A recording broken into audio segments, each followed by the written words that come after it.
resign! Marcos resign! Ano nga akala mo sa Metro Manila? Irrigation? Gago! Ano tingin mo sa Pilipino? Palay? Para patubigan mo? Adik kong bangunan natin, adik. Mag-iipon daw siya ng tubig. Kaya pala niya sinasabi yun, kasi yung advisor niya, yung tatay niyang patay na magdanakaw. Yan. Yun ang kausap niya, doon siya kumukuha ng advice. Oh. Kaya nga niya sinasabi na yung bagyo hindi sumusunod sa schedule. Ano kasi Lucifer, gago? Ikaw nag-schedule ng ano?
Ang sarap ng ating bahay! Walang tulugan! Walang babangan! Presidente Marcos, siguro kulang pa yung naipon niyang pera. Kasi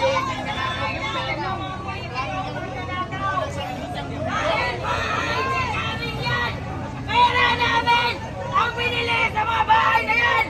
Bahay namin yan! Tutuloy kami dyan! Diyan kami magluluto ng corn beef!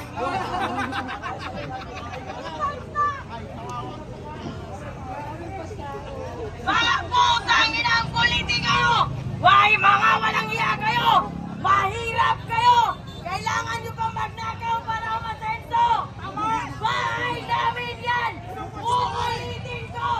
Bahay namin yan! Yes! Yes! Yes! Tagalog para maintindihan! Motherfuckers!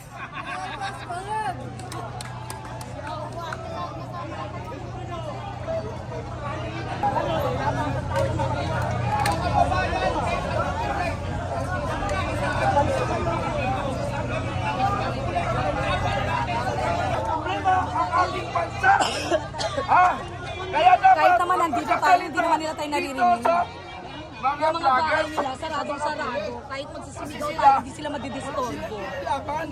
Ang may kinalaman, yung mga humaawak sa kanila, yung mga hiniral nila, yun ang may kinalaman. Sila walang alam, sumusunod lang sila, at baka matanggal sila sa servisyo, kasalanan pa natin. Ilabas yung dahil, mamaya, ibibigay ko ang microphone. Dito kayo humarap sa mga vloggers. Para yung vloggers, yung mga taong bayan na nakikinig, at saka yung mga negosyante, marinig nila, sila mismo ang kikilos laban kay Marcos. Tama! Tama! Tama! Ganon sana tayo mag-address. I-address natin sa taong bayan, i-address natin sa negosyante, para ang taong bayan at negosyante magkaisa, policy na ang Pangulong Marcos, ang ating kawatan, ang lahat ng mga kawatan sa gobyerno. Oh, sino ba? Sino? Dito, sorry ma'am. Wala na. Oh, sino ba? Sino ba? Sino ba yung galing? Yan ang Panginoon, pinibless. Basa! Basa! Oh, saan? Basa na! Basa!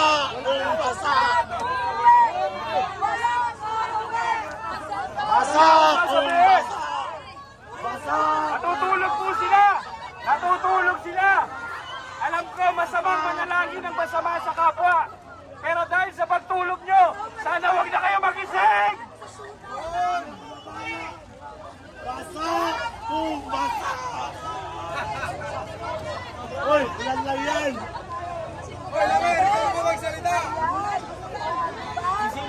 Hoy, mga kababayan! Amoy pawis na din naman kayo! Maligo na tayo! Buti na lang. Manliligaw si Chato. Kaya may pulis para labanan ang mga magnanakaw at kriminal. Ngayon, alam nyo na yung mga kriminal ay ang napoprotektahan nyo sa ginagawa nyo. Alam nyo yan. Hindi, actually, hindi dapat kami gumagawa nito. Dapat kayo. Hindi dapat kami yung nanguhuli at nag-iimbestiga sa mga magnanakaw. Hindi namin ito trabaho. Bakit pa kayo nandyan? Kung kami din palang gagawa nito. Alam nyo, bakit pa kayo nandyan?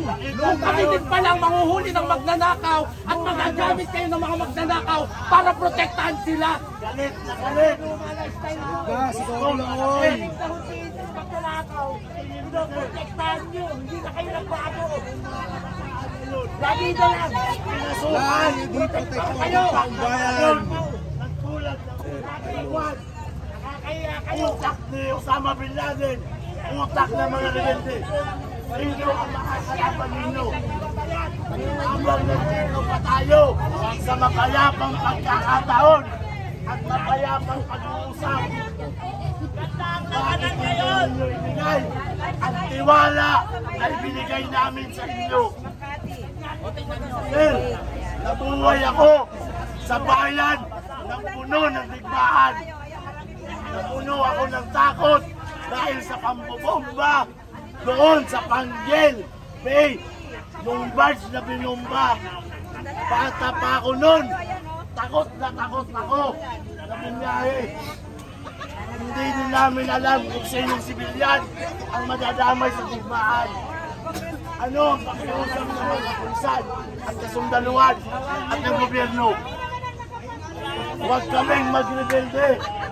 Magtiwala kami. Kung manluloko ang mga politiko, andyan kayo.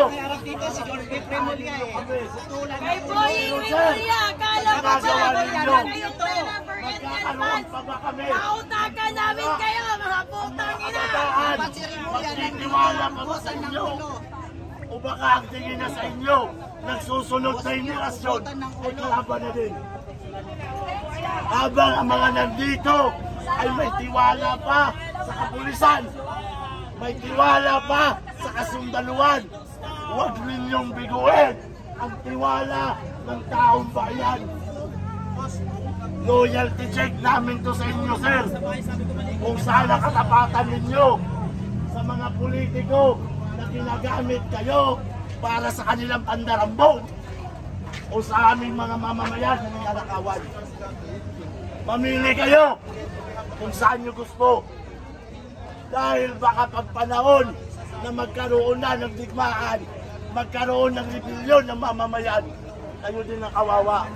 Dahil wala na kayong mamamayan na makikinig sa inyo. Baka sila pa magkanlog ng mga tinatawag na mga terorista at ng mga rebelde. Maya naman tayo sa ibinuwes ng SAP 44 para sa lintik na kapayapaan na to.